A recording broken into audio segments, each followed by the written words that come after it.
أعوذ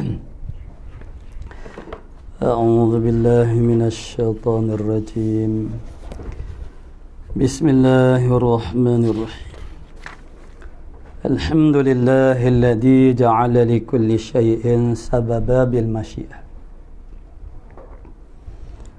والصلاة والسلام على ترجمان ألوهيته ودليل وحدانيته سيدنا محمد المبعوث بباهر المعجزات لتأييد رسالته وتصديق هدايته وعلى آله وأصحابه وأتباعه أجمعين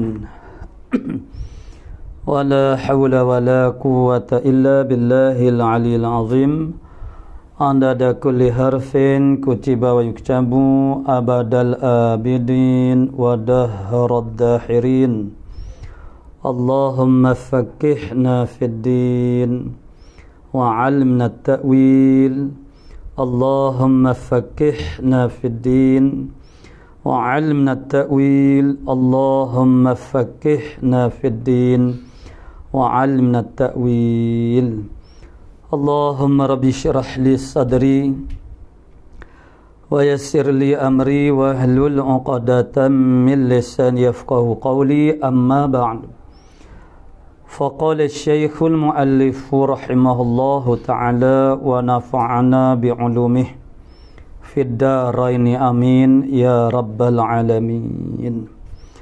Su'ila radhiyallahu an, adakah baranjan mengena bagi orang yang mukmin daripada kebinasaan atau musibah melainkan makifarat Allah akan dosanya? Maka dijawabnya, kalau tu naskah tu macam huruf dal deh. Cuba.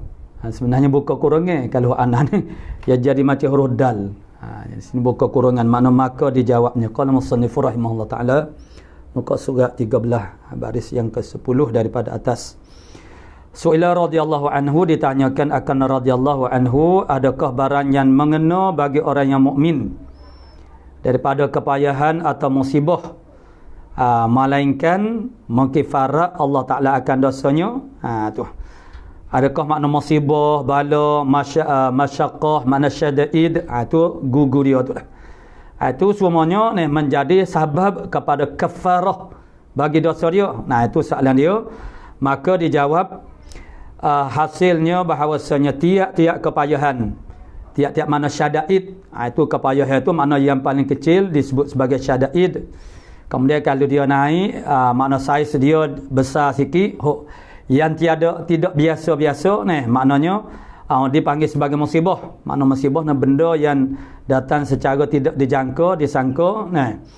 Adapun kepayahan itu yang jadi rutin harian, rutin mingguan, rutin bulanan, rutin tahunan, itu disebut sebagai syada'id. Susah yang berlaku setiap masa, sama ada dengan kekerapan setiap hari. Setiap hari kita ada kesusahan, mana setiap minggu, setiap bulan, setiap tahun, seperti bulan Boh, kalau tempat kita agak ni, itu rutin tahunan. Mana syada'id, masyaqqah, rutin tahunan kita ni. Kemudian kalau berlaku ni tanpa dijangka, diduga ni, dengan saiz tidaklah sangat besar, itu dipanggil sebagai musibah. Kalau besar sangat dipanggil sebagai bala. Kalau dah terlalu banyak, masaib atau pembalaya. Jadi ni hasilnya, kesimpulannya, hasilnya makna wal hasilnya maksudnya kesimpulan, makna secara jumlah, wabil jumlati, itu makna hasilnya. Kesimpulannya bahawasanya tiap-tiap kepayahan dan tiap-tiap bala hingga adalah kena duri, itu sebagaimana disebut dalam hadis, yang mengena akan orang yang mukmin adalah demikian, itu jadi mengkifarat atau mengkafarah, menghapuskan, mengkifarat akan dia, mengkifarat akan dia akan maknanya sepatut mana akan dosa ni, daripada dosanya. Mengkifarat akan dia akan hamba mukmin, mengkifarat akan dia akan mukmin tu daripada dosanya. Maksudnya dihapus pada tulisan, dihapus pada tanda di hati. Di hati kita ditanda dengan noktah hitam. Kemudian buku amalan kita, buku rekod kita dicatat, semua tu akan disapuh, dihapus. Itu semua adalah tanda kepada dosa kita. Jadi kesimpulan dia pada prinsip dasarnya maknanya begitulah. Maknanya sekecil-kecil kesusahan yang dihadapi oleh orang yang beriman itu ada harga yang sangat mahal daripada Allah Ta'ala. Sekurang-kurangnya ialah kafarah minadh dhunub, mana Allah Ta'ala mengkifaratkan maknanya daripada dosa-dosanya. Dengan sebab itulah maknanya orang beriman ini ialah orang yang sangat beruntung. Qad aflahal mu'minun, itu kenyataan Allah Ta'ala dalam ayat yang pertama daripada surah Al-Mu'minun adalah sangat-sangat benar. Beruntung orang beriman ni maknanya dapat nikmat beruntung, kena susah beruntung ni. Tidak ada satu keadaan, satu perkara yang berlaku kepada seorang beriman melainkan semuanya itu adalah kebaikan baginya. Mana khair. Itu makna tidak berlaku melainkan hanya orang beriman sahaja itu makna orang beriman apa sahaja yang berlaku kepada dia adalah baik-baik saja. Sebab itulah Allah Ta'ala menistisnakan daripada kerugian illal ladina amanu. Mana malaikat orang beriman. Orang beriman dia tidak akan rugi. Yang kita jadi rugi kerana makna tahap iman kita itu yang berkurangan pada makna setengah pada sesuatu masa. Masa tu kita kurang iman maka kita rugilah. Maksudnya bila kita kena musibah, kita mengeluh, kita merungut. Orang yang beriman yang mantap, yang sejati, dia tak merungut, dia tak mengeluh. Bahkan alhamdulillah. Maknanya inna lillah bertukar kepada alhamdulillah. Kerana hakikatnya bala itu sebenarnya nikmat. Sebab di dalam suatu kenyataan hadis, idza ahabballahu 'abdan idza ahabballahu 'abdan ibtalah, bila Allah Taala sayang kepada seorang hamba, Allah Taala bala akan dia. Limadzal yasma'a tadarru'ah, itu Nabi menyatakan ilah dia kerana Allah Taala nak dengar merendah diri dia. Bila kita ni susah, bila kita kena musibah bala, masa tu kita lebih dekat dan kita lebih ingat kepada Allah Ta'ala. Maka sifat abdiyah kita sangat-sangat mantap masa tu. Itu al-iftiqar, al-ittirar, itu akan wujud dengan tidak dipaksa-paksa. Jadi dengan sebab itu maknanya nisbah kepada orang abrar muqarrabin, mereka tidak lagi mengucapkan inna lillahi wa inna ilaihi raji'un. Kalau musibah yang berkaitan dengan jasmani ataupun dunia, bahkan mengucap dengan kata alhamdulillah. Kerana sebenarnya itu adalah nikmat. Nikmatnya kifarat dosa. Nikmatnya rasa bergantung harap kita kepada Allah Ta'ala semakin mantap, semakin teguh. Maka dengan sebab itu mana orang beriman ni dia tak ada kisah. La khaufun alaihim wa lahum yahzanun. Tidak ada rasa bimbang benda yang akan berlaku dan tidak ada rasa duka cita dengan perkara yang sudah berlaku. Jadi itu adalah prinsip dasar daripada Qawaiduddin yang sangat mudah, yang simple. Maksudnya inilah dia panggil sumber motivasi kepada orang beriman. Kesusahan, musibah, bala itu adalah sumber motivasi. Semakin mantap, kuat orang panggil teguh hati dia kepada Allah Subhanahu Wa Taala. Kerana sebenarnya ujian dengan kesusahan itu lebih mudah berbanding dengan ujian dengan kesenangan. Qala musannifur rahimahullah taala su'ila radhiyallahu an, daripada hadis Nabi sallallahu alaihi wasallam, al-kayyisu man dana nafsah wa amila lima ba'dal maut. Maka apa makna kayisu? Ini pun di antara hadis yang agak masyhur juga. Maka dijawabnya radhiyallahu anhu, makna al-kayisu, makna kalau kita terjemah dia punya terjemah harfiah dia dulu dalam bahasa Melayu kita, ialah makna orang yang cerdik, orang yang pintar. Tapi apa murad? Itulah maksud daripada soalan yang ditanya Makna al-kayis, orang yang mempunyai akal, lagi melihat-lihat ia yang ada maslahah bagi dirinya. Orang yang ada akal dan melihat memandang kepada perkara yang ada maslahah bagi diri dia. Itu makna orang sekali dia kerjakan yang memberi faedah kemudian daripada matinya. Maknanya dia buat apa saja perkara yang memberi manfaat, memberi faedah, memberi manfaat tu takluk kepada memberi faedah kemudian daripada matinya. Itu makna orang cerdik. Orang cerdik mana orang yang buat benda yang menguntungkan untuk kehidupan akhirat. Gitulah. Jadi kita nak ungkapkan itu macam-macam, boleh macam-macam kita nak ungkapkan atau kita nak ibaratkan. Orang cerdik ni ialah orang yang mencorak kehidupan yang sebenar baginya. Itulah hidup akhirat. Sebab Nabi kata la aisha illa aishul akhirah. Tidak ada kehidupan yang sebenar melainkan kehidupan akhirat. Kerana hok sakit sematinya ialah akhirat. Hok sedap semati pun ialah akhirat. Dengan sebab tu tak kisah sakit susah di atas dunia. Kerana hok tu semesek je. Biarlah sakit atas dunia, tapi akhirat memang senang, maknanya bahagia. Itu makna orang cerdik. Orang cerdik maksudnya orang melakukan perkara yang memberi faedah, manfaat, keuntungan, kebertuahan, kehidupan selepas daripada mati. Itulah orang yang cerdik. Sebab selepas daripada mati itu abadan sarmadan, dengan tidak ada hak. Jadi itulah yang cerdik. Yang kita ni maknanya bersungguh-sungguh bertukuh lumung berusaha gigih untuk mencapai sedikit kesenangan dunia yang hanya kadar masa yang sangat sebentar je. Tu. Itu makna tak cerdik. Orang panggil orang cerdik ialah orang yang orang panggil membentuk kehidupan yang sebenar untuk diri dia. Ialah kehidupan di akhirat kelak.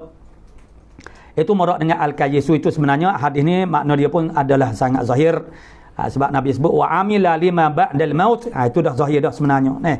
Men dana nafsahu, mereka yang menghinakan, dana menghinakan, menghampirkan dirinya, menghinakan diri nafsu dia, dia menghinakan nafsu dia. Bukan memuliakan nafsu. Orang yang menghinakan nafsu dia. Kita hinakan nafsu. Lagu mana hina nafsu? Jangan turut ere.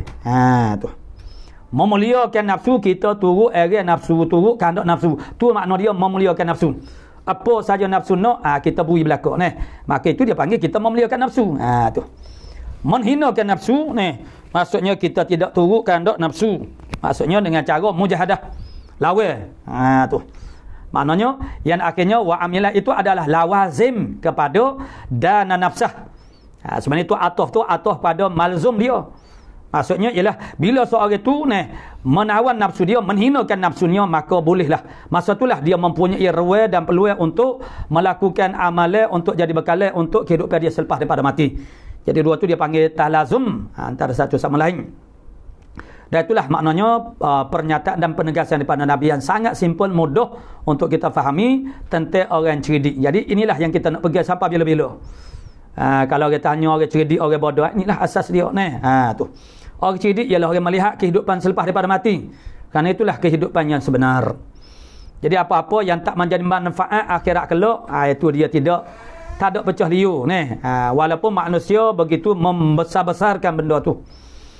Su'ila radhiyallahu anhu, adakah datang daripada hadis bahawasanya ada bagi Allah beberapa malaikah yang memindahkan mayat daripada maqabiril muslimin. Maqabir jamak kepada maqbarah. Maqbarah makna perkuburan. Kalau sos-sos sebutir-sebutir itu dipanggil qabrum. Qabrum lain, maqbarah lain. Maqabir jamak kepada maqbarah, mana tanah perkuburan. Jadi ada ke tak sebut dalam hadis, ada waris hadis ke tak? Malaikat ada orang panggil beberapa malaikat yang memindahkan mayat daripada maqabiril muslimin. Daripada kepada maqabiril kufar. Jadi ialah hak manusia kita ni orang panggil kita berdasar kepada apa yang zahir. Yang zahir seorang itu makna Islam di tanah perkuburan muslimin. Zahir seorang itu makna kafir di tanah perkuburan orang kafir. Tapi kadang-kadang ada seorang itu ialah mukmin dengan Allah Taala, itu panggil mukmin pada batin. Iman dia sah sebagaimana ada dah dulu. Persoalan dulu. Iman dia sah, cuma tidak sah pada batin, tidak sah pada zahir sahaja. Oleh kerana dia sah pada zahir, maka diperlakukan orang panggil hukum zahir, yakni dia ditanam di tanah perkuburan orang Islam. Tu. Padahal dia tu maknanya maknanya dia tu makna kafir misalnya tu huk munafik, huk sengati. Huk munafik sengati, bukan huk munafik huk kita duduk kita berkecek bab munafik sekarang. Dia ada dua munafik ni. Huk munafik ni, nifak itu adalah orang panggil tahap kekufuran yang paling jahat. Tu. Sekarang orang menuduh orang Islam sebagai munafik. Munafik ni ialah orang kafir. Dia tahu dia kafir. Tu munafik sebenarnya. Munafik sejati makna dia tahu kata dia tu munafik. Makna dia kalau orang kata dia kafir pun dia tak marah. Mungkin dia tahu dah dia kafir. Sekarang kalau kita kata seorang itu munafik, dia marah sebab pada sangkaan dia adalah Islam. Apa yang ada sekarang ialah orang Islam yang berperangai dengan beberapa perangai ataupun ciri-ciri orang munafik.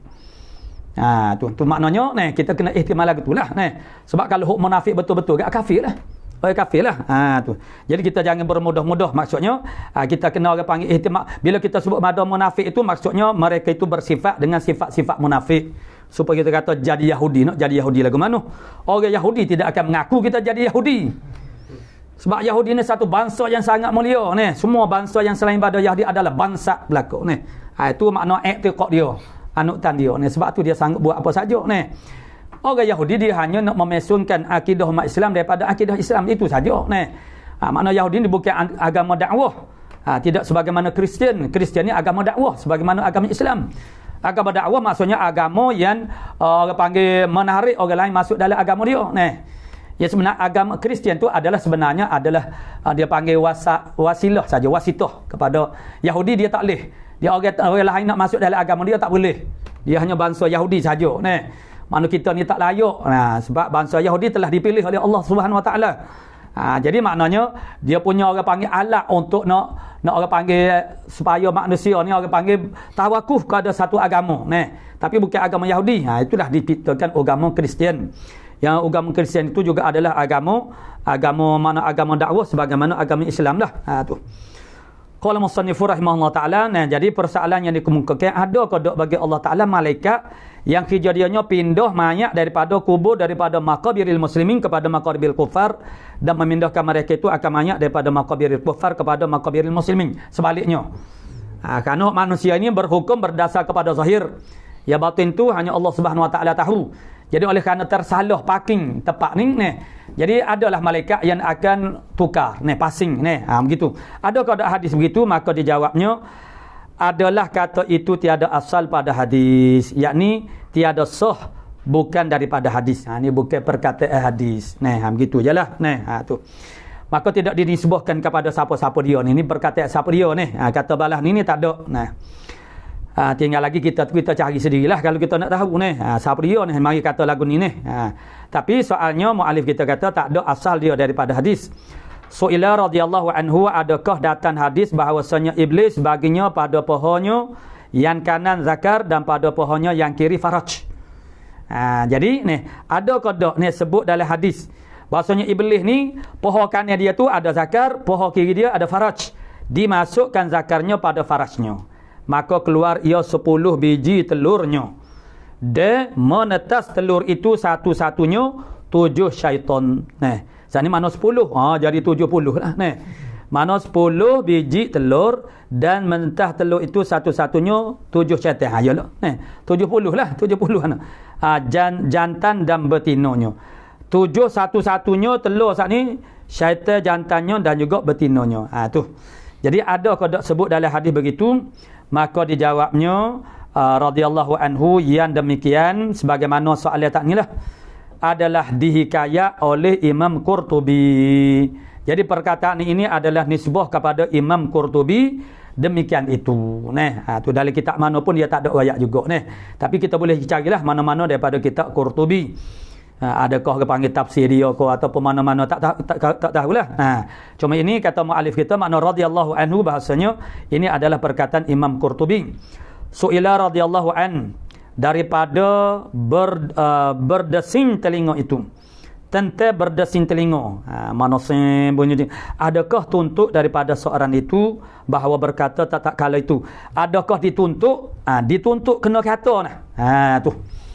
Adakah dituntut-tuntut tu sama ada wajib, kalau sebut kata tuntut sama ada wajib ataupun sunat.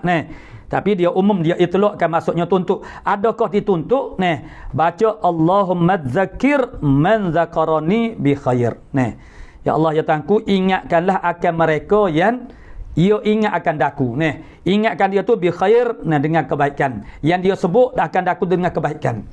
Kita nak orang sebut nama kita tu berakal dengan benda yang baik saja. Itu merupakan doa. Tu. Maknanya Tuhan mau ingat dan mau sebut, dia boleh pakai dua-dua. Mana ingat atau sebut orang yang ingat akan daku ataupun sebut akan daku dengan kebaikan. Masa telinga kita berdesing tu maknanya dituntut baca lagu tu ke tak? Gitu. Dan maka dijawabnya radhiyallahu anhu, maka iaitu perkataan tiada mengapa dibaca akan dia. Mafhum daripada kata tiada mengapa dibaca akan dia tu maksudnya tidaklah dituntut. Tu. Tu kalau kita nak ambil mafhum cara ibarat kita. Sebab dia supaya kita berkajilah. tak apa nak baca. Maksudnya apa dia? Bukan maksud dituntut gitu. Malaikat ada penjelasannya lain pula. Jadi itu adalah penegasan menyatakan tu nak baca boleh. Boleh nak baca Tapi adakah dituntut? Dari segi ibarat tidak ada kekuatan ataupun makna yang menunjuk bahasanya ia dituntut. Tu. Cuma dia kata tak apa nak baca. Maksudnya boleh, makna harus. Tiada mengapa dibaca Maknanya telah meriwayatkan dia kata baca Allah mazakir man zakarani bi khair ini semasa berdesin telinga oleh Ibnu Sakan. Jadi tiada mengapa dibaca akan dia, maksud dia harus. Kalau setakat kenyataan radhiyallahu anhu ni makna tidak dituntut dah. Sebab soalan dia dituntut ke tidak, dia tak ada jawab dituntut. Dia kata tiada mengapa, boleh nak baca tu. Harus tiada mengapa dibaca, tapi boleh jadi dituntut juga jadi maknanya boleh jadi dituntut. Itu makna kita ihtimal lah. Cuma pada tahap yang paling basicnya boleh baca. Tu. Boleh baca. Tetapi kekuatan yang menunjukkan kata dia sunatkan itu makna tak ada di sini. Kenyataan makna daripada radhiyallahu an. Lagi ni ustaz ni. Duduk sini tak apa ni. Su'ila radhiyallahu an. Adakah datang daripada hadis berdiri kamu bagi sayyidikum, bagi sayyidkum, bagi sayyid kamu, nak baca ke Melayu boleh tu. Berdiri kamu bagi sayyid kamu boleh. Kum itu makna setengah-setengah kita jawi itu kamu tu aja kaf mim saja. Setengahnya kaf alif min ya tu hok biasalah hok sekarang pun. Kalau kaf alif mim, kadang-kadang kaf mim. Kamu kami. Itu orang panggil, kita lihatlah siakul kalam, konteks ayat dia tu. Jadi hak ni sayyidikum, dia pakai ambil lafaz asara. Tapi cuma kalau kita saat inilah bersana kalau nak kata sayyid kamu pun boleh juga. Makna dia mana kum tu makna kamu. Jadi adakah di sana hadis datang daripada ada warik kodok daripada hadis berdiri kamu bagi sayyid kamu, sayyidikum hadza. Apa-apa ada hadza tak boleh baca kamu. Ya jadi lagu lain pula Jadi berdiri kamu bagi sayyidikum hadza. Dan siapa dia asy. Jadi ada kodok datang atau warik hadis kata lagu tu. Berdiri kamu bagi sayyid kamu hadza. Jadi kalau kita tak salah ingat mana kita belajar Jawahirul Bukhari dulu tu ada tu. Ada dah kena murajaah semula lah begitu. Maksudnya Nabi suruh ada satu kaum mana bila mari dia punya ketua lah orang yang ada tokoh lah orang panggil Jadi Nabi suruh berdirilah bagi sayyid kamu tu. Tu ada. Boleh cek semula dalam kitab Jawahirul Bukhari. Kemudian persoalan yang kedua, hak sani dia tanya adakah datang hadis berdiri kamu bagi sayyid kamu hadza? Adakah mari hadis lagi tu? Yang kedua, dan siapa sayyid itu yang disuruh berdiri bagi sayyid itu? Kalau itu makna hadis bermakna Nabi suruh. Sebagaimana lafaz hadis, cuma kita kena cari semula jadi berdiri baginya segala manusia yang disuruh berdiri baginya bagi sayyid saat itu segala manusia. Adakah sayyid seperti kita kata sayyid Ridwan tak hadir pada hari ini ataupun mana apa murak dengan sayyid tu tu kita tengok jawapan daripada radhiyallahu an. Maka dijawabnya radhiyallahu arti as-sayyidul kabiru pada Allah Ta'ala itu seperti orang yang alim yang amil, al-ulama'ul amilun. Walaupun tidak orang panggil pakat sayyid sekalipun kita sayyid itu kita ambil makna umum dia, makna ketua lah. Itu maknanya satu lafaz yang digunakan untuk memuliakan seseorang. Jadi murak dengan kata sayyid di sini ialah orang yang alim lagi amil. Itu munasabahlah sebagaimana dalam hadis Jawahirul Bukhari ataupun Sahih Bukhari lah. Itulah murak dengan kata makna sayyid. Cuma dia tak jawab secara langsungnya. Dia tak jawab sahabat kada warik kada hadis berdiri dia tak ada ayat tu tapi maksudnya kita jumpa dah hadis tu ada tu cuma murak dengan sayyid itu siapa dia itulah as-sayyidul kabir pada Allah itu seperti orang yang alim yang amil itulah maksudnya ulama yang beramal. Dan itulah bila kita sebut kata ulama ialah sebenarnya ialah ulama yang beramal lah. Tapi dikaitkan dengan sifat al-ulama ul-amilin kerana mengeluarkan ulama usul yang diistilahkan oleh Imam Ghazali, ulama yang tidak beramal dengan ilmu dia. Tu. Hakikat ulama ni ialah yang takut kepada Allah Taala, yang tak takut ke Tuhan tidak panggil ulama. Cuma panggil itu atas dasar tawassuk dan kerana payah. Macam kita kata duit palsu, hadis palsu ni. Jadi kalau hadis palsu itu bukan hadis, apa panggil hadis, duit palsu, apa panggil duitnya? Tak boleh Apa nak panggil apa dia? Bukan duit apa? Mana duit ni? Duit palsu. Nah. Jadi ulama mana ulama palsu, mana ulama yang jahat. Nah. Jadi untuk nak ikhraj, nak keluarkan itu maka disebut al ulama ul amilun. Padahal kalau yang tak beramal itu tidak nama ulama. Sebab yang tak beramal itu tidak takut kepada Allah Subhanahu Wa Taala. Yang tidak takut kepada Allah Taala bukan ulama. Sebab Allah Taala dah hasar dah. Innama yakhshallaha min ibadihil ulama. Jadi yang tahu banyak tentang Islam, hukum-hukum Islam, itu yang dikatakan ulama pada orang panggil majah saja. Maksudnya banyak mengumpul maklumat-maklumat tentang Islam itu tidak menjadikan ulama lagi. Dia sebab ada satu ketika kita duk pergi mengajar di masjid-masjid itu adalah satu orang hamba Allah yang dia tu orang yang educated lah, orang bijak lah. Jadi kita berkecap pun kita tak ada lah nak bahalah mana kita dengar saja lagi pula dari segi peluang nak berkecap banyak tak boleh. Sementara menunggu azan iqamah begitu duduk berkecap orang duduk tengok apa kata pula Jadi dia kata ustaz zaman sekarang ni tidak ada orang boleh monopoli mana-mana ilmu walaupun saya tak mengaji bahagia ustaz sekalipun, saya tahu agama ni supaya ustaz juga sebab sekarang maknanya zaman IT, maklumat di hujung jari. Maksudnya kalau begitu orang tak mengaji ke doktoran perubatan pun maknanya supaya doktor lah. Memanglah kita dengar orang sedap kecek lebih pada doktor pakar lah itu kerana dia pada kecek tu. Untuk menjadi seorang doktor ke engineer ke apatah lagi nak jadi seorang ulama, dia bukan semata-mata ilmu. Dia perlu kepada tarbiyah dan juga tadribiyah. Orang yang nak jadi doktor tidak cukup dengan maklumat tentang perubatan dan juga kesihatan. Dia kena melalui proses tarbiyah untuk jadi doktor. Begitu juga engineer ke apa tak ada kira Apatah lagi yang nak jadi ulama, bukan semata-mata ada ilmu, ada maklumat, tidak jadi ulama. Kerana ulama-ulama ni Allah Taala dah letak dah.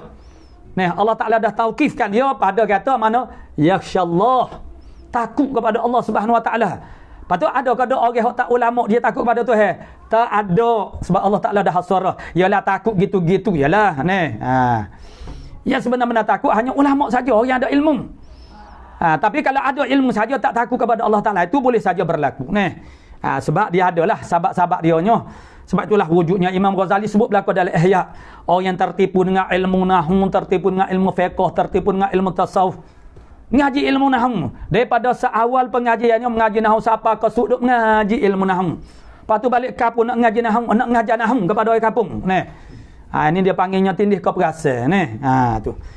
Nahwu tu dah dipanggil sebagai ilmu akhlak Ada sungguh pula dia tak berapa boleh bahasa Arab nahwu gapo. Dia balik kampung duk mengajar kitab Jawi, dia kata gapo lama jumpa dia kata mujur juga anak tak mengaji nahwu dulu, mengaji Arab dulu. Kita balik kampung bukan mengajar nahwu kan. Allah bodoh juga kata. Tak ada arah lah untuk mewajarkan dia tu nak tak mampu untuk mencapai suatu tahap sebagaimana sahih-sahih dia katalah gitu Walaupun kita mengajar kitab Jawi, kita kena faham mana dia punya umbuk dia teras dia ilmu Islam ni ialah bahasa Arab ilmu teras, ilmu akhlak, ilmu semua bahasa Arab, kena bahasa Arab, kena lalu kok bahasa Arab.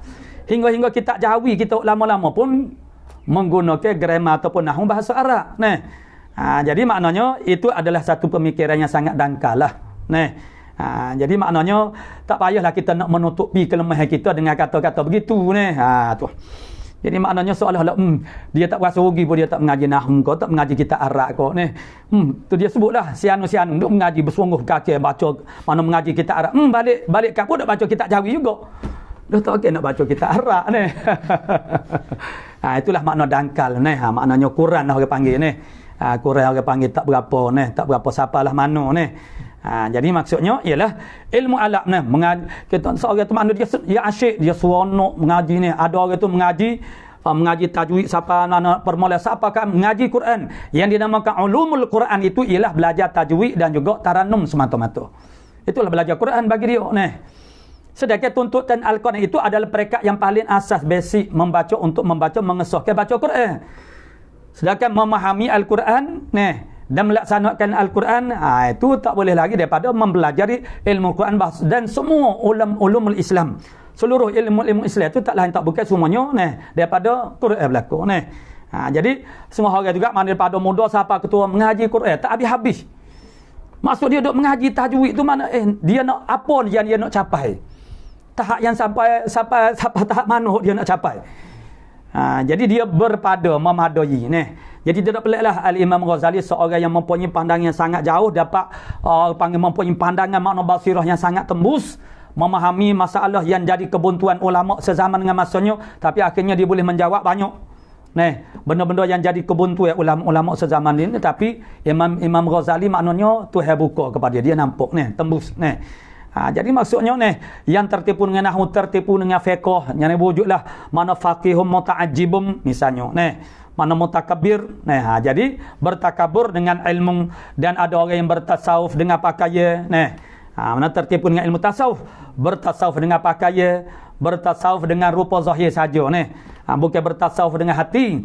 Sepatutnya bertasawuf dengan hati tapi tidak dengan pakaian, dengan penampilan yang zahir sahaja kerana mereka tu maksudnya dia kok mana pun dia kena lalu ke ilmu.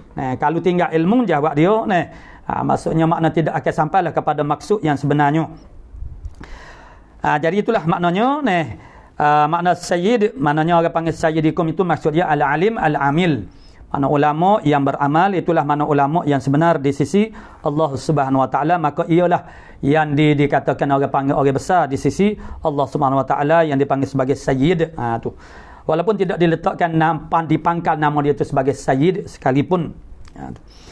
Qala su'ila radhiyallahu an, daripada seorang diperanu akan dia buta tuli bisu. Itu maknanya ni soalan-soalan yang kita baca hari ni makna agak mudah, simple. Seorang yang dia lahirkan buta tuli bisu. Jadi bisu tu tak ada apa buta tuli. Jadi macam mana lagi saluran maklumat dia dua tu. Apabila kepik dua-dua tu, tertutup dua tu, tak adalah saluran maklumat. Buta tak boleh mana maknanya tuli. Jadi apa lagi maklumat yang boleh sampai kepada dia? Tak ada. Tambah pula dengan bisu Jadi kalau bisu tu dia bukanlah satu syarat untuk ditaklifkan dengan hukum taklifiyah syar'iyah.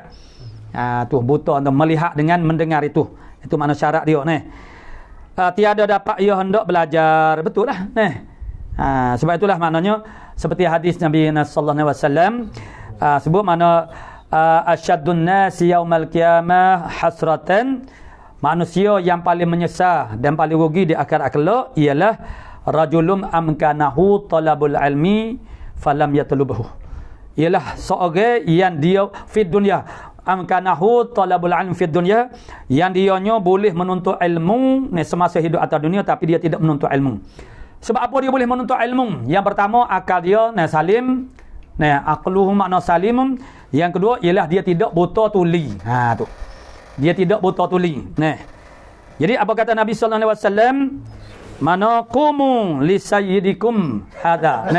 Dia kata. Itu persoalan yang kita dah baca sana. Kena bangun. Tu duduk bahas hadis ni siapa baru siapa sayyid tu. Jadi belajar jadi hadis ni mana Nabi kata orang yang paling menyesal di akhirat kelak ialah orang yang dianya boleh belajar masa hidup atas dunia. Sebab apa dia boleh belajar? Yang pertama, akal dia maksudnya salim. Yang kedua, dia tidak bisu, tidak buta serentak. Itu dia boleh belajar. Yang ketiga, sebab apa seorang itu boleh belajar? Boleh nak tanya. Boleh nak tanya ustaz lah. Mana? Yang pertama, seorang itu boleh belajar. Dia panggil mungkin imkam li talabil ilmi. Limadha? Kerana dia akal dia sejahtera. Maksudnya kalau kita tolak orang akal dia cedera. Yang kedua, dia tidak bisu buta tuli. Yang ketiga agak-agak apa dia? Sebab apa dia seorang itu boleh belajar? Tanya salah kat satu bujel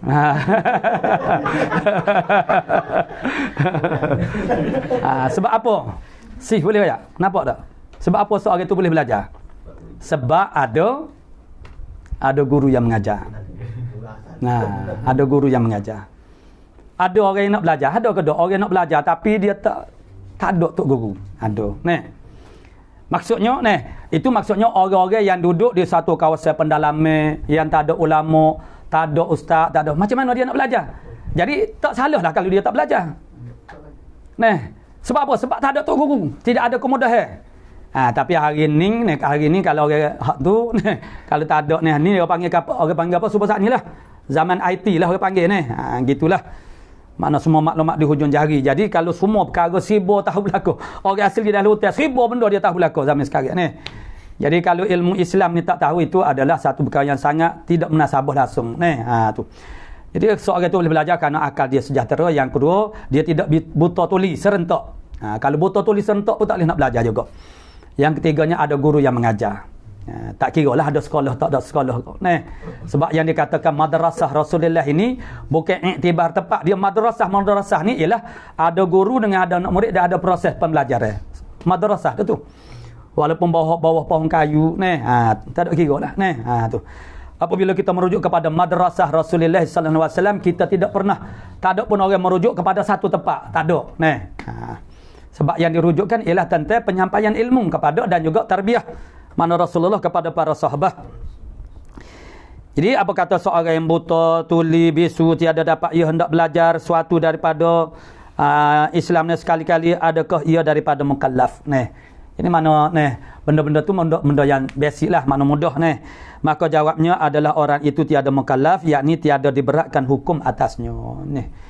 Mana itulah masuk dalam firman Allah Subhanahu wa taala, wa ma kunna, makna ni sebab dia tak siapa juga maknanya ahlul fatrah tu mana wa ma kunna nu'adzibina hatta nab'atha rasulah. Tapi pada maknanya macam samalah, tak sampai seruan agama tu. Sebab orang panggil tak ada saluran yang boleh masuk, saluran maklumat tu tak ada. Sebab dia buta serta tuli. Tu. Adapun bisu tu adalah alat melaksanakan amal, sebahagian daripada alat untuk melaksanakan amal. Pendengaran dengan penglihatan itu ialah untuk menerima. Bukan saja melaksanakan, bahkan menerima. Tu. Alat penerima tu tak ada. Jadi dia tidak ditaklifkan oleh Allah Ta'ala kerana mereka tidak ada imkan, tidak ada kemampuan untuk memahami agama. Su'ila radhiyallahu anhu, apa yang dinamakan bid'ah pula dah. Apa? Dia simple aja. Kita tahulah, kita tak payah panjang-panjang lah. Jadi bid'ah ni sebutir kita, mau dua kita Jadi su'ila radhiyallahu anhu, apa yang dinamakan bid'ah yang wajib? Terus direct. Dia tanya dia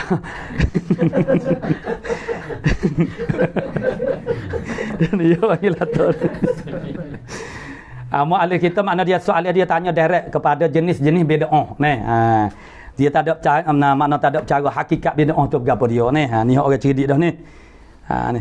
Jadi apa dia yang dinamakan bid'ah yang wajib, apa misalnya dan bid'ah yang sunat, dan bid'ah yang makruh, dan bid'ah yang haram, dan bid'ah yang harus. Jadi daripada persoalan yang dia tanya saat itu, makna kita faham bahasanya dia sudah secara tak langsung telah membahagikan bid'ah itu kepada hukum taklifiyah sebagaimana sultan ulama, pembahagian taksim daripada sultan ulama. Sebab dia sultan ulama itulah Syekh Iz Ibni Abdissalam, dan digelarkan juga sebagai Bai'ul Muluk, penjual raja-raja. Mana Iz Ibni Abdissalam ni suatu ketika dia menjadi mufti di Mesir. Tetapi berlaku pertembungan dia dengan raja sebagaimana berlaku pertembungan Imam Nawawi dengan Malik Zahir di Syam. Sama. Itulah raja tanya soalan kepada ulama-ulama tentang mengambil ataupun mengerah segala harta rakyat untuk buat persiapan perang. Sama. Itu Malik Zahir di atas surat kepada Imam Nawawi. Itu berlaku di Syam. Iz selaku seorang mufti. Maknanya dia tanya, akhirnya dia tanya ulama lain, kata boleh sebab itu keperluan negara. Keperluan negara. Maka jawab Iz, dia kata sebelum saya menjawab orang panggil mengharuskan mana raja mengambil harta daripada rakyat, raja kena menghabiskan dulu harta yang ada pada gundik-gundik dia. Itulah jawapan Iz Ibni Abdissalam. Iz Ibni Abdissalam dalam kitab Aqaid Iman pun banyak, dalam kitab fiqh pun banyak juga, dan pandangan dia tu biasanya agak terik. Dalam faridah kita pun ada, dalam bab ikhlas Iz dia nak 100%. Jangan lompan 1% pun. Kerana berdasar kepada ayat yang terakhir daripada surah Al-Kahfi. Baru nama tidak menyentuhkan, baru nama ikhlas. Ikhlas ni makna tak ada campuran. Hakikat ikhlas ialah tiada campuran. Itu makna hakikat ikhlas. Ikhlas tu dia ada makna dia yang zahir, maksudnya makna kita qasatkan buat suatu perkara hanya semata-mata kerana Allah Subhanahu Wa Taala. Tapi hakikat dia ialah tak ada campuran sikit rabuk. Nah, sebagaimana sekarang orang minum air kopi ke apa dia Sif? Air kopi pracampur air kopi pracampur sekarang zaman kita minum air kopi pracampur zaman anak budak-budak dulu tak ada ni air kopi pracampur tak ada ni. Dia bermula dengan 2 in 1 dan sekarang sampai kepada 27 dalam satu. Akhirnya jadi gap dia. Jadi nyakit. Nah, pada asalnya nak kebaikan. Orang melihat memanglah manfaat dan khasiat bagi unsur-unsur reba, tapi kimianya, campurannya dia akan menghasilkan rizak yang berbeza. Nah, yang akhirnya ilmu kita yang dangkal ini akhirnya terbatas ini akan mengakibatkan orang panggil kesan yang buruk. Jadi ini benda ni makna dah maklum dah. Nak rayaknya mula-mula timbul dulu 2 dalam 1. Kemudian 3 dalam 1. Sampai sekarang 27 dalam 1. Bubuh sibuk. Sibuk bubuh laku. Akhirnya dia jadi tak molek lah. Jadi air kopi yang khalis. Air kopi cap badok tu lah. Air kopi khalis. Maksud dia tak ada campur apa-apa. Kalau orang kecil manis dia tak dengan gula pun tak campur. Itu baik. Air kopi dia ada khasiat juga. Jadi tak campur gula, maka kopi saja-saja. Itu makna khalis. Dia air khalis betul-betul air bersih itulah. Sesuatu yang baik itu ialah sesuatu yang bersih daripada apa-apa campur. Jadi hakikat ikhlas itu tidak ada campur. Yakni min haitsu aghrad, daripada sekira-kira gharak melakukan amal itu hanya semata-mata kerana Allah Subhanahu Wa Taala. Itu maknanya daripada sekira makna hakikat. Jadi begitulah juga makna bid'ah ni. Maknanya Is Ibn Abdul Salam saat ni dia orang panggil digelar sebagai sultan ulama kerana dia seorang yang sangat tegas dan berani sehingga dia berdepan dengan raja. Dengan raja mana raja marah kerana maknanya Is tidak mahu memberi fatwa secara jelas lah. Maksudnya bila diminta fatwa itu Is kata boleh, tapi ambil dulu kakah-kakah mah yang ada di tubuh badan gundik-gundik raja tu hama. Jadi ambil hak tu dulu. Jadi raja nak marah kepada Is, akhirnya dia memecat Is daripada mufti dan menghalau Is. Jadi Is pun tak ada apa dah orang taksir ke dia. Gulu tika bakan, tika bata ni. Lalu nak rehlah nak berpindah lah. Apabila Is nak berpindah daripada Mesir, maknanya rakyat Mesir maknanya pakat ikut dia. Orang kira raja sudah kerja raja, tak ada rakyat nak mengetah lagu mana akhir sekali terpaksa panggil semula Is. Zaman dulu apabila umara dengan ulama bertembung, maknanya manusia menyokong ulama. Jadi ialah sesuai dengan keberanian ulama zaman dahulu dan juga sikap makna yang diterbiah oleh ulama manusia sendiri. Hari ni kalau umara dengan ulama bertembung, jawab dia siapa dia? Tu. Jadi itu kita tak boleh katakan orang panggil ulama-ulama kita sekarang itu penakut juga tapi suasana dah berubah. Saat ni orang zaman dulu kalau bertemu umara dengan ulama, mereka sokong ulama. Sekarang kita tak boleh nak harap lagi. Begitu. Jadi itulah mana sehingga dia tu digelar sebagai sultan ulama. Jadi mana raja saat ni dia terpaksa kena pujuk. Ini kata tak boleh dia nak pergi dah. Dia mahalah agak tadi pujuk-pujuk maksudnya dipujuk mana raja pun tak apalah. Maknanya sebab kalau Is lari daripada Mesir, maknanya rakyat akan turut pergi. Akhir sekali dah begitu dipujuk-pujuk, makna Is kata boleh dengan syarat, ada syarat, bersyarat Jadi Is mengambil kesempatan itu, dia panggil orang yang cerdik dalam dakwah, dia kena ambil kesempatan. Sebagaimana dalam kitab Durratun Nasihin cerita Nabi diperangkapkan oleh Abu Jahal dengan telaga bir di hadapan rumah dia. Itu maknanya digali lubang telaga dan Nabi supaya Nabi jatuh dari telaga tu. Dan Abu Jahal dia berpura-pura demam kura untuk menarik perhatian Nabi. Sebab Nabi ni akhlak dia bukan dengan sahaja dengan teman, dengan kawan, bukan dengan musuh pun Nabi berakhlak. Nabi ni sebab setiap hari Abu Jahal ni dia akan cari jalan untuk pergi jumpa dengan Nabi. Dia tak sah dalam satu hari tu dia tak pergi jumpa Nabi dan tonye, jelek, wak menganying, wak sakit hati Nabi, memang tidak sah. Memang itu dah jadi orang panggil rutin hari dia dah. Tu nasib makan air minum dia dah. Sehingga bila satu hari ni Nabi tak nampak batai dua Abu Jahal, Nabi tanya ni. Jadi memang dia pakat dah. Jadi orang royak lah kata Abu Jahal demi koro. Nabi pun pakai sipir siap nak pergi ziarah selalu. Sebab dia musuh.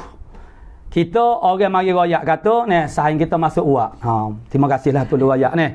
Pas sehari kita tangguh ni kau dulu. Kabar-kabar saing kita tu bik uak ni. Malu mata. Saing ni tak ada bergaduh lah mana. Nabi ni musuh. Musuh makna dia pergi ni. Makna pergi ziarah ni. Abu Jahal pun dah dapat merasa dia dah orang panggil duduk dalam rumah dia tu dia buat tadi action dah ni. Pakai selimut demi kuro ni. Tu. Dia pun dapat merasa dah keharuman bauan tubuh badan Nabi itu sudah dapat dirasa. Nabi kau dekat ni.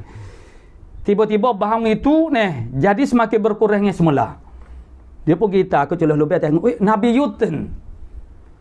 Yuten jadi dia pun pecah kai selimut dia beronggang ke pintu nak kita tanya Nabi, apa tak jadi mari ziarah dia. Terkai ke pintu buka pintu ni. Nak pergi amat Nabi cak belebok jatuh dalam telaga dia gali sendiri. Itu dalam kitab Duratun menyebut Nabi menyebut mana sempena kejadian ini Nabi kata man hafara bi'ral akhil muslimin waqa'a fih. Siapa dia gali lubang telaga untuk memudaratkan saudara dia akan jatuh pada. Maksudnya sama ada jatuh lubang tu ataupun lubang yang seumpama lagu tu. Maksudnya bukan kata lubang saja kita khianat kepada saudara kita fillah, kita akan kena juga atas dunia. Mungkin di akhirat tu sama telah lah. Jadi dia jatuh dalam lubang tu Abu Jahal ni kalau kita boleh gambar ke perangai dia ni jenis perangai huduh. Perangai huduh, mulut gagal, tepak ramai gitulah perangai dia ni. Jenis tak malu kok orang tu perangai Abu Jahal ni. Dia menguar panggil budak-budak dia mari, budak-budak hamba dia mari pakat tebing telaga saat ni tu, maka dicampakkan tali. Cabut tali untuk menaikkan dia. Tak siapa. Sambung lagi tali, tak siapa. Sambung tali, tak siapa juga. Akhir sekali dia pun tahulah tak ada orang lain yang boleh mengangkat dia naik malaikat Muhammad. Lalu dia suruh budak dia cari Nabi Muhammad sallallahu alaihi wasallam. Nabi pun mari duduk di telaga tanya gua Abu Jahal tolonglah aku. Dia kata boleh aku nak tolong dengan syarat mu beriman. Aku boleh tolong awak naik atas darat. Dia makna pendakwah dia kena ambil kesempatan. Kita tolong orang tu kita kena fikirkan suatu keuntungan dari sudut dakwah. Jangan mentah-mentah tak apa kita buat baik dulu biarlah semulalah pula kita. Jangan rugilah. Ambil peluang jadi Abu Jahal sanggup tak apa aku akan beriman. Nabi Allah tangan siapa?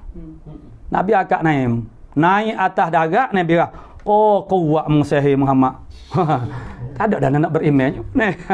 Tapi tak apalah jadi kita kena ambil kesempatan mana dalam dakwah mana perkara-perkara yang boleh menguntungkan. Jadi dia ambil kesempatan sebelum daripada ni dia memang dia nak tegur tu payah Jadi raja melantik menteri-menteri di antaranya ialah daripada kalangan hamba-hamba iaitu tawanan daripada Parsi. Mereka masih lagi berstatus sebagai hamba. Maka dari segi hukumnya tidak boleh. Tak boleh Jadi benda ni pun sama ada telah dinyatakan diberitahu jadi sekarang maknanya buat syarat boleh. Tapi maknanya menteri yang dilantik daripada kalangan hamba mesti dipecat dan dijual sebab dia adalah hamba maka dengan sebab itulah digelar juga Ibn Abdissalam sebagai Bai'ul Muluk. Muluk itu maksud merujuk kepada menteri-menteri daripada kalangan hamba ni lah tu. Jadi ayatnya ni yang main hok terik maknanya faman kana yarju liqa rabbi falyamal amalan salihan wa la yusyrik bi ibadati rabbih ahada. Mana syirik dalam ibadat itu maksudnya tidak ikhlas maksudnya tidak boleh ada 1% pun li ghairillah kerana lain daripada Allah Taala. Imam Ghazali mengambil jalan mana Ibn Hajar Al-Haytami boleh tengok dalam kitab Faridah ada, dalam kitab Pedoman Semajmu'ah pun ada, dan kitab-kitab lain pun ada jadi Ibn Hajar Al-Haytami kata tak kira lah asalkan ada ikhlas 1% kerana Allah Taala. Bolehlah kau ada 1%. Sebab wa man ya'mal mithqala dzarratin khairan yarah. Maka ikhlas itu juga adalah amalul qalbi. Mana yarah engkau dapat lihat Imam Ghazali dalam kitab Faridah dia sebut tengok ba'is dulu, ba'is kepada melakukan amal itu hok mana lebih banyak lillahi ta'ala ataupun li ghairihi. Kalau lillahi ta'ala lebih banyak maka dapatlah dengan sekadarnya. Kalau lebih banyak li ghairihi jawab dia tak dapat. Kalau 50-50 sama banyak dia awak dia telur aja, kosong juga. Makna tak dapat juga. Maksudnya kena rajih balik lillah. Hak tu pun habis ring kena berkaca ni. Itu makna Imam Ghazali dia ambil pandangan yang agak boleh dicapai lah kepada kita orang awam. Tapi kalau pandangan Ibn Abdussalam nak cari hok 100% tak ada capur sikit rabuk gak ni. Payah ada orang makan kau minum kopi cap badaknya ni. Tapi hok lah ni dia nak mudah. Dia mau beli sakut di dapur panu hok percampur berlaku ni. Tu tak apalah makna nasi khabu ke berapa tu tidak ikhlas tu nasi khabu tu. Sebab dia duk capur ni. Nasi kosong, nasi khalis. Nasi kosong, makan nasi kosong saja. Sebagaimana Saudi makan nasi kosong saja. Tak jangan. Yalah. Tak jangan makan nasi kosongnya. Makan nasi saja dengan sayur jelah ni. Tu. Kalau dia nak makan juga kurang pun dia buat helah dah. Buat titiye ni, buat lelok ni jatuh lah kurang ni.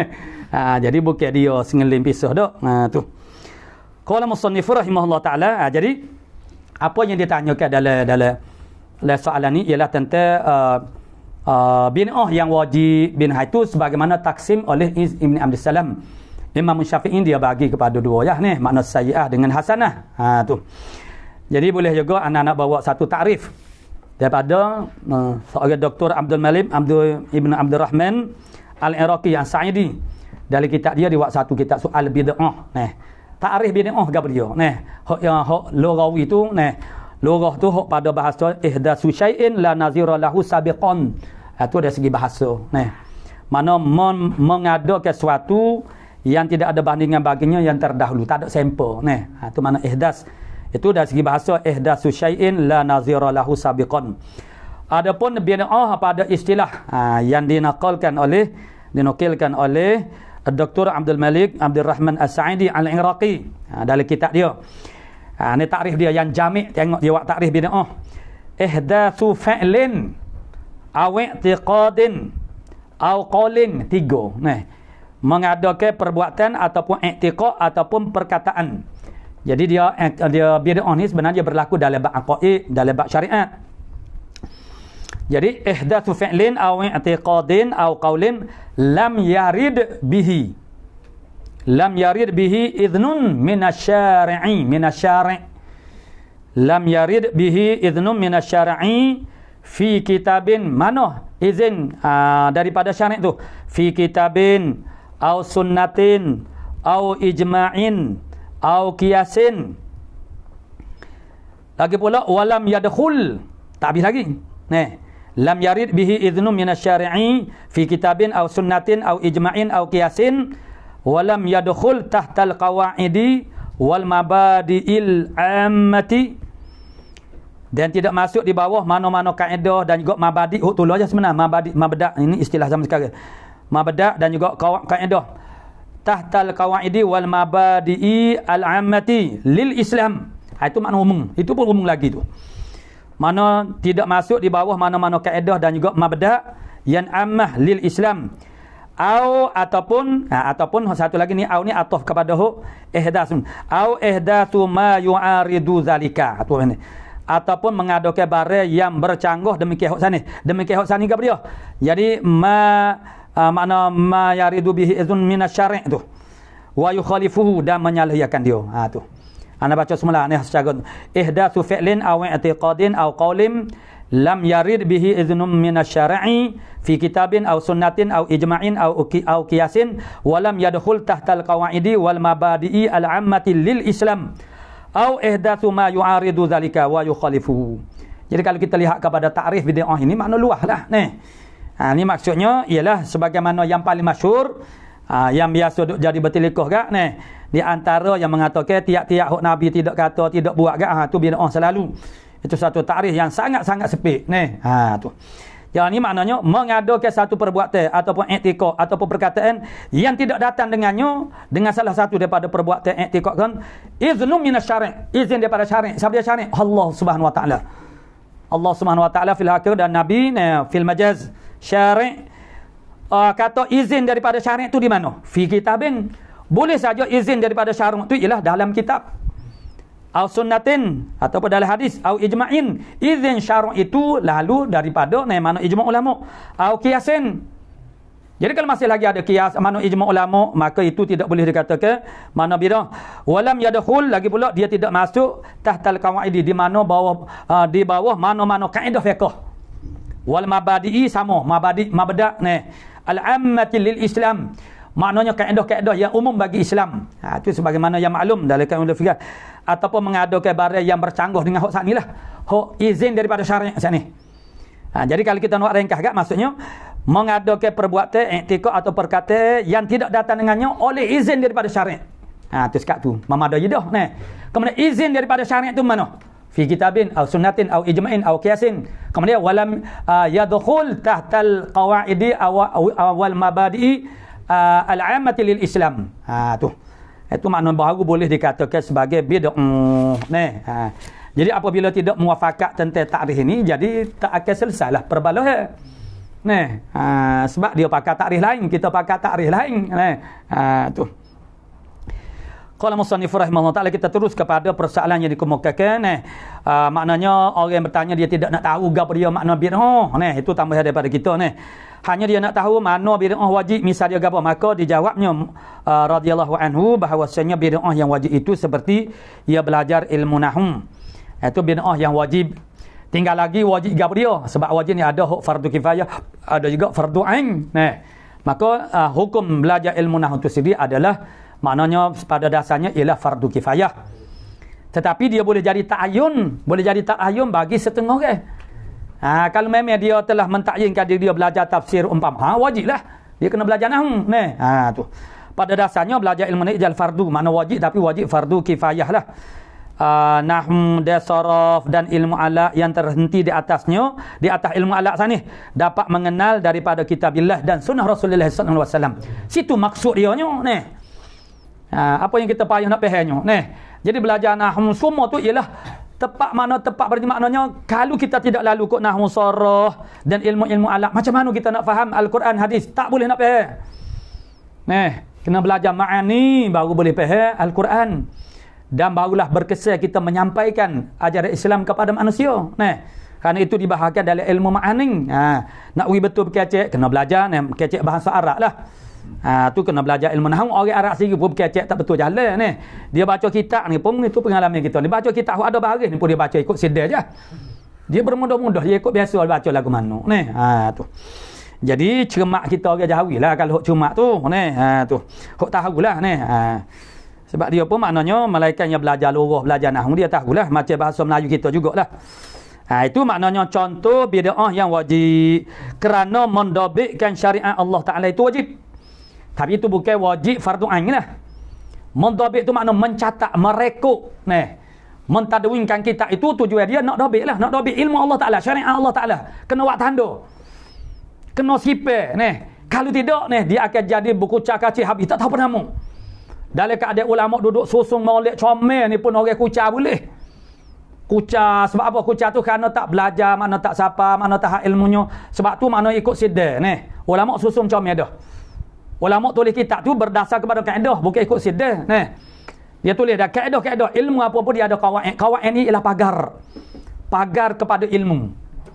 Ilmu nahwu dia ada qawaid dia. Ilmu fiqh dia ada qawaid dia. Apa buat qawaid? Buat pagar fiqh tu. Buat pagar aqaid tu.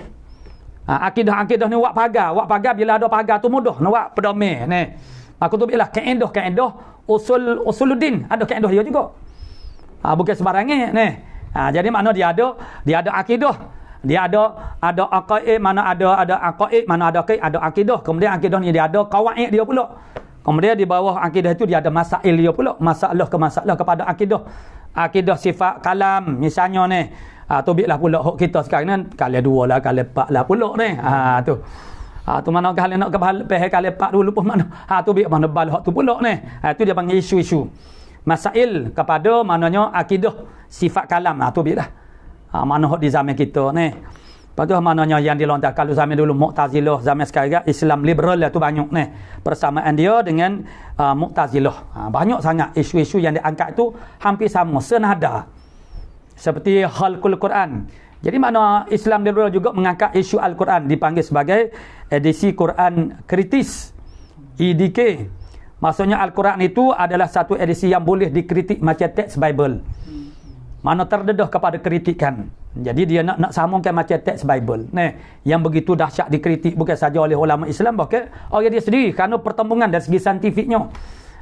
Tapi sekarang makna Al-Quran ni orang bukan Islam tu makna bahasa dia ada ni orang Islam sendiri. Dan di sana di Indonesia semenjak daripada awal tahun 1970 lagi itu oleh Dr. Nicholas, maknanya pengasas lah dia panggil bapa kepada Islam liberal yang mewujudkan makna jaringan Islam liberal di Indonesia, kemudian mari jajah ke Malaysia pula. Dia jajah mana? Dia jajah di universiti buat seminar-seminar. Maka diungkapkan orang panggil fahaman-fahaman itu dalam bentuk yang halus dulu. Kemudian memanglah dia akan baik musuh di luar ataupun di dalam, dia akan uji sensitiviti kita umat Islam. Kalau nak dia tak boleh wihuk terik selalu teratih dulu. Teratih maknanya kalau kita tak peka tak ada gapo gak, dia akan teruskan dengan yang lebih lagi. Tu. Jadi maknanya belajar ilmu-ilmu ini ialah ilmu-ilmu alat ini kerana nak mendobekkan syariat tu. Nak pagarkan dia, nak orang panggil nak tanda nak tahdidkan. Kalau tidak dia akan jadi bercampur gaul habis. Tak tahu gapo dia tu. Maka orang tak boleh nak beza lah. Jadi sekarang mana ilmu Islam tu dia ada ilmu akidah tauhid. Kalau zaman Nabi tu tak adalah begitu. Zaman Nabi adalah zaman Nabi adanya adalah Islam, iman, mana ihsan. Maka itu akhirnya semuanya telah dipecahkan. Kerana mendobitkan syarat itu wajib. Kemudian mari pula fiqh tahwilat misalnya membuat satu dobit lagi pertambah mana selain daripada Islam, iman dan juga ihsan tambah pula asyaratus sa'ah pula tu tengoklah tu. Itu sebagai orang panggil buat tanda-tanda kepada agama. Maknanya biar kita tu nampak sebab bila kita kata jaga agama, jaga dia, jaga agama tu, gapo dia? Lihat kepada afrod dia tu. Afrod dia tu maknanya butir-butir agama. Bila sebut kata agama tu gapo dia? Hok sebutir-sebutir Dan tiada dapat mendobitkan dia syariat melainkan mengetahui yang demikian itu ilmu nahwu, ilmu balaghah dan barang yang tiada dapat boleh mentamamkan yang wajib melainkan dengan dia dengan barang yang maka wajib pula. Itu masuk dalam kaedah fiqh lah. Mala yatimul wajibu illa bi fahuwa wajibun. Maka itu adalah kaedah, itu setengah daripada qawaidul ammati lil Islam. Tu mana? Itu dia ada kaedah. Tu kaedah yang umum bagi Islam. Bukan saja kaedah fiqh. Prinsip dasar dalam agama kita. Apa saja yang terhenti nak jadi sempurna sesuatu yang wajib dengan dia, maka dia pun jadi wajib juga. Itu dipanggil sebagai wajib wasail. Maka ilmu nahwu itu makna wajib dia tu wasail. Kerana wasail. Itu makna bid'ah lah. Dari segi mana-mana bid'ah Dan setengah daripada bid'ah yang haram seperti Qadariyah dan Murji'ah dan Mujassimah alih-alihnya tembok kepada orang ngati orang tu tak kena sasar lah ini bid'ah yang haram. Dari segi akidah yang ni pun Qadariyah yang satu aliran daripada Mu'tazilah. Qadariyah dia ada dua, satunya zaman Ibn Abbas orang Yaman, dia pergi Mekah buat haji, bila-bila tawaf dia duk cari Ibn Abbas radhiyallahu anhuma tiba-tiba jumpa dia pun ya Ibn Abbas, dia kata dia sana ada orang tak percaya kepada qada dan qadar. Ibn Abbas kata ana bari'um minhu, aku berlepas diri daripadanya mana itu yang dikatakan sebagai Qadariyah yang pertama. Adapun Qadariyah yang terkenal itu ialah salah satu daripada aliran Mu'tazilah, khususnya dalam isu perbuatan hamba yang ikhtiariyah. Dan Murji'ah ini dia nak semih dengan Kristian. Dia nak semih pahamnya dia kerana dia menganggap Allah Ta'ala itu bersifat dengan kasih sayang saja. Dia meletakkan harapan yang sangat tinggi kepada Allah. Maknanya menjadikan mereka sangat berani melakukan dosa. Bagi mereka tidak ada dosa besar. Khawarij pula dosa besar berlaku makna mana orang afrod daripada orang Khawarij tak buat dosanya Murji'ah tu aku balik ke daripada Khawarij. Murji'ah ni semua dosa tu kecil berlaku tak apa buat dosa kita bertobat. Tuhan Maha kasih sayang Maha mengampun tu. Itu makna puak-puak Murji'ah sejarah dasarnya begitu. Dan juga mana Mujassimah itu semua tu itulah bid'ah dalam bab aqaid itu makna bid'ah yang haram dan menolakkan mazhab mereka itu daripada bid'ah yang wajib pula menolakkan orang panggil mazhab mereka itu bid'ah juga, tapi bid'ah yang wajib masuk yang pertama, kategori yang pertama. Maka wujudlah orang panggil ilmu akidah tauhid dengan wajahnya yang sebagaimana ada itulah daripada orang panggil mazhab Asy'ariyah tu. Apa wajah dia tu begitu wajah itu kerana nak menolakkan orang panggil bid'ah dalam bab akidah yang ada pada masa tu lagu tu. maka wajah itu kekal sampai sekarang dan masih relevan lagi. Masih boleh kita guna ni. Tu. Kerana sebenarnya macam yang nak sebut sini, makna hok Islam liberal itu sebahagiannya kita nampak ada warna-warna Mu'tazilah tu ada. Tu. Kalau tidak orang panggil salih tu tumpah sekalipun. Tu. Jadi maksudnya ialah hok zaman sekarang ni ada pengulangan sama ada hok molek ataupun hok tak molek. Ya, sebab tu kita belajar sejarah itu untuk kita mengambil ibrah, untuk kita ni faham mana. Dan menolak mazhab itu daripada bid'ah yang wajib pula, dan setengah daripada bid'ah yang sunat berbuat madrasah dan ribat. Nah, Nabi tak ada buat madrasah ni. Ribat cuma dibansakan sebagai madrasah Rasulullah supaya tak adilah. Nah, bukannya satu tempat. Nah, yang ada makna tempat ni tapak tempat sekolah Nabi, tak ada begitu. Tu. Bahkan Nabi ni mengajar sahabat tu merata. Di masjid pun Nabi mengajar, di bawah-bawah kayu pun Nabi mengajar. Buat madrasah mana ribat, tempat-tempat ahli sufi dan sembahyang tarawih atas kelakuan yang diadatkan.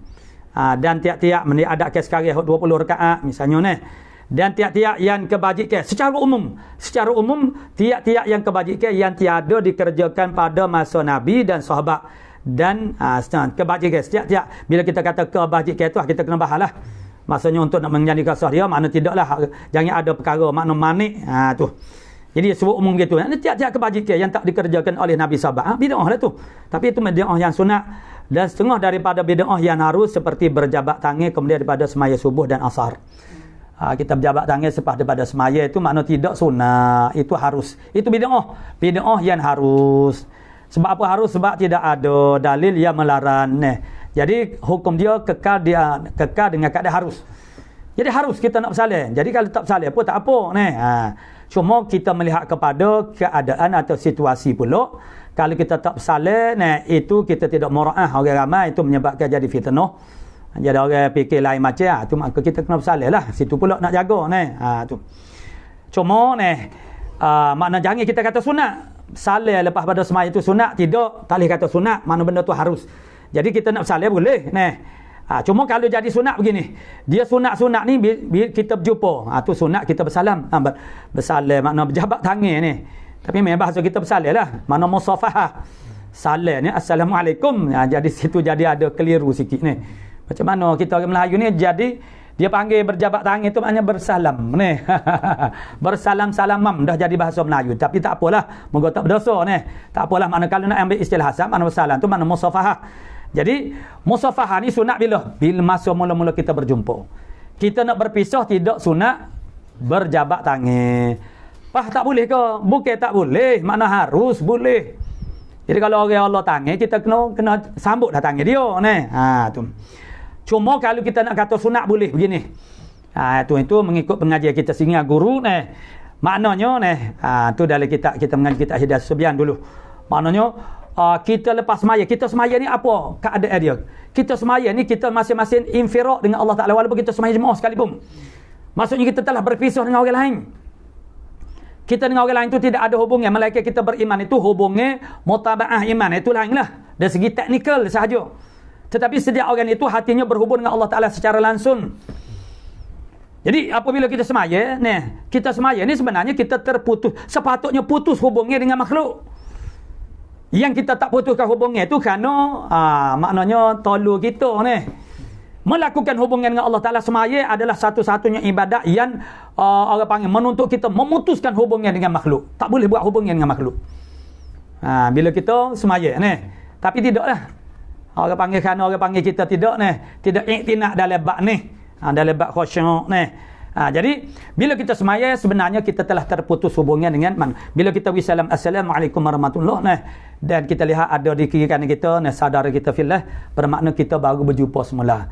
Maka kalau kita qasakkan kita bersalin lepas depan kerana kita baru jumpa semula, maka jadi sunatlah. Tapi itu kena rayak lagu tulah. Jadi mana semata-mata lepas semaya kita bersalin, mana bersalam-salaman, bermusafahah itu tidak sunat hukumnya, anda harus sahaja. Tapi kalau kita nak jadi sunat kena qasak supaya sana. Tu. Tu bid'ah yang harus seperti berjabat tangan kemudian pada semaya subuh dan asar dan memakai tudung kepala macam babak yang sepanjang tu. Tu. Dan meluaskan tangan baju, ulama-ulama dulu makna meluaskan tangan baju. Membesarkan serban, membesarkan lengan baju, tujuan dia supaya kita ni tak mudah nak jadi kona lah, pakai serban besar apa juga nak pergi tempat tak bersononoh, jadi itu sebagai nakalan, makna pencegahan. Tu baju. Dan setengah daripada bid'ah yang makruh itu menghiasi masjid. Menghiasi masjid tu hukum dia makruh, jadi bid'ah makruh lah. Tu madaris dan juga madaris, maksudnya orang panggil kerana itu melalaikan dan juga membazir. Tapi itulah yang berlaku sampai sekarang. Sekarang tak ada dah orang panggil tak sampai juta, tak boleh nak buat masjid. Kalau tak sampai juta tak usah kata nak buat masjid lah, semua juta-juta berlaku. Sekarang orang bertewah itu ada disebut dalam hadis. Maksudnya Nabi mengatakan umat Islam akhir zaman ni makna berbangga dengan masjid. Dengan nama Islam, dengan masjid. Bukan imarah masjid tu, tapi dengan binaan masjid. Tu. Makna menghiasi masjid dan juga madaris, madrasah. Dan makna bid'ah yang mazmumah itu iaitu menyalahi bagi syariat. Bid'ah yang mazmumah yang keji iaitu menyalahi bagi syariat. Tiap-tiap yang menyalahi syariat. Kerana tiap-tiap bid'ah itu dalalah. Tu yang kembali itu dah tafsir kepada hadis itulah. Tu. Yang dimaksud dengan kata dalalah, tiap-tiap bid'ah itu makna dalalah. Qala su'ila radhiyallahu anhu ila akhir, wallahu subhanahu wa ta'ala a'lamu bis-shawab. A'udzubillahi minasyaitonir rajim. Bismillahirrahmanirrahim. Alhamdulillahilladzi nahmaduhu wa nastaghfiruh wa na'udzubillahi min syururi anfusina wa min sayyiati a'malina faman yahdihillahu.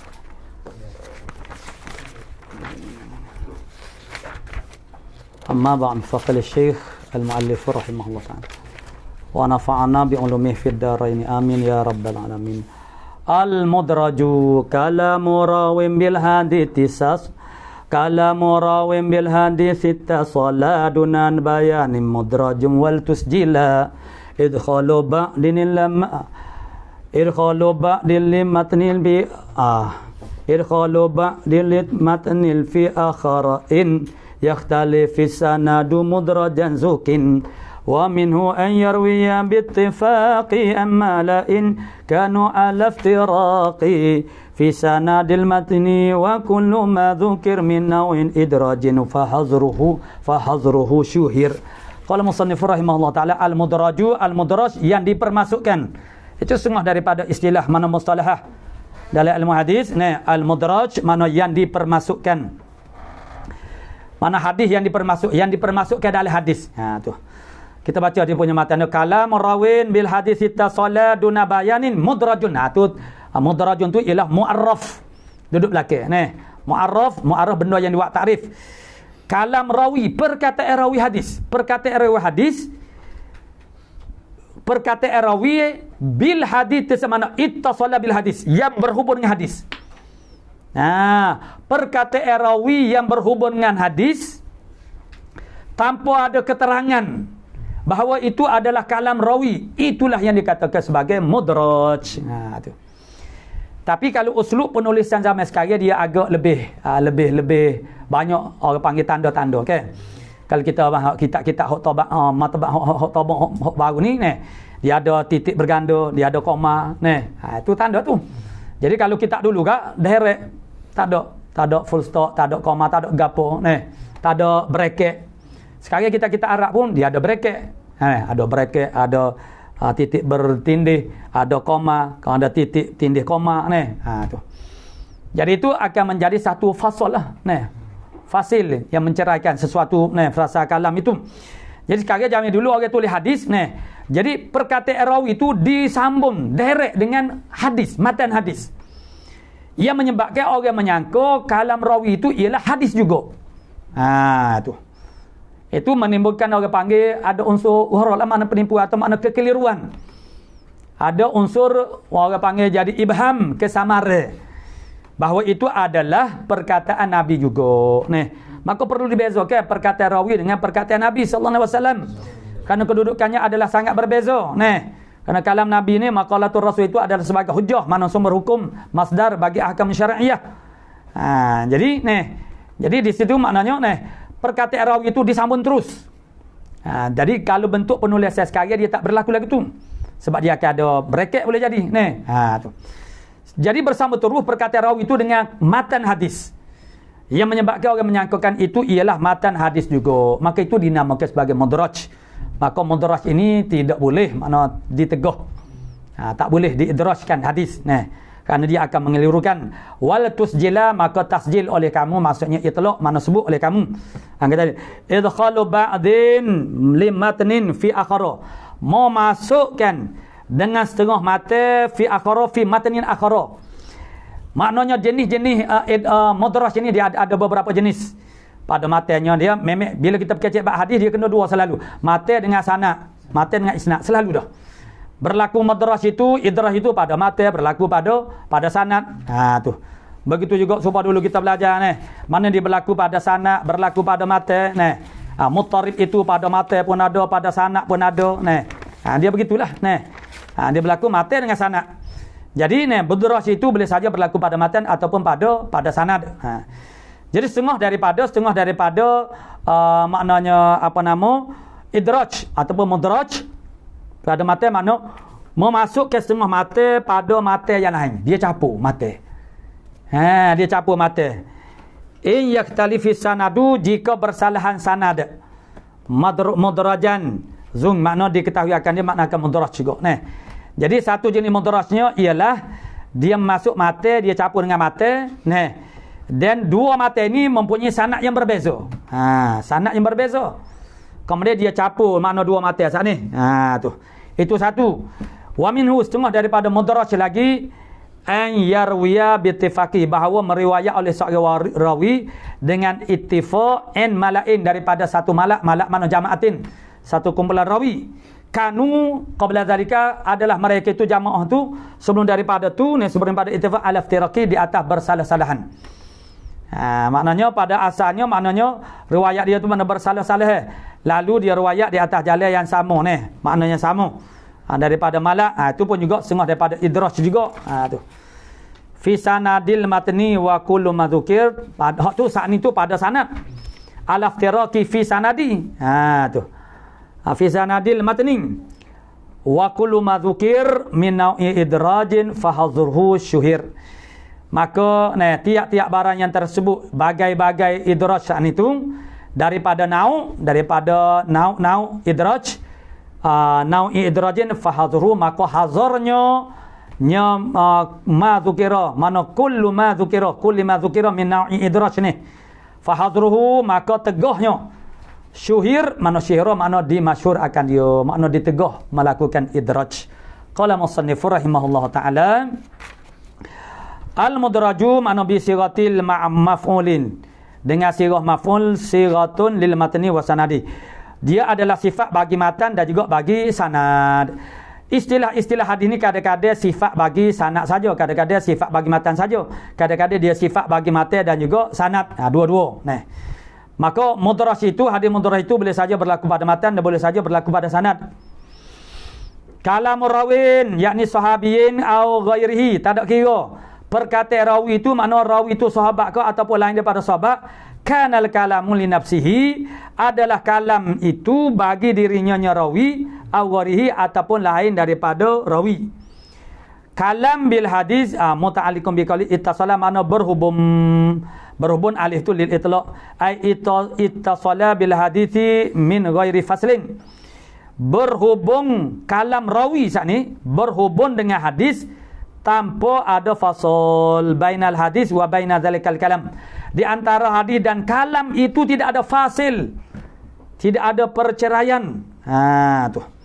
Mana direct sambung. Jadi mana zalikan bi dzikri qailih.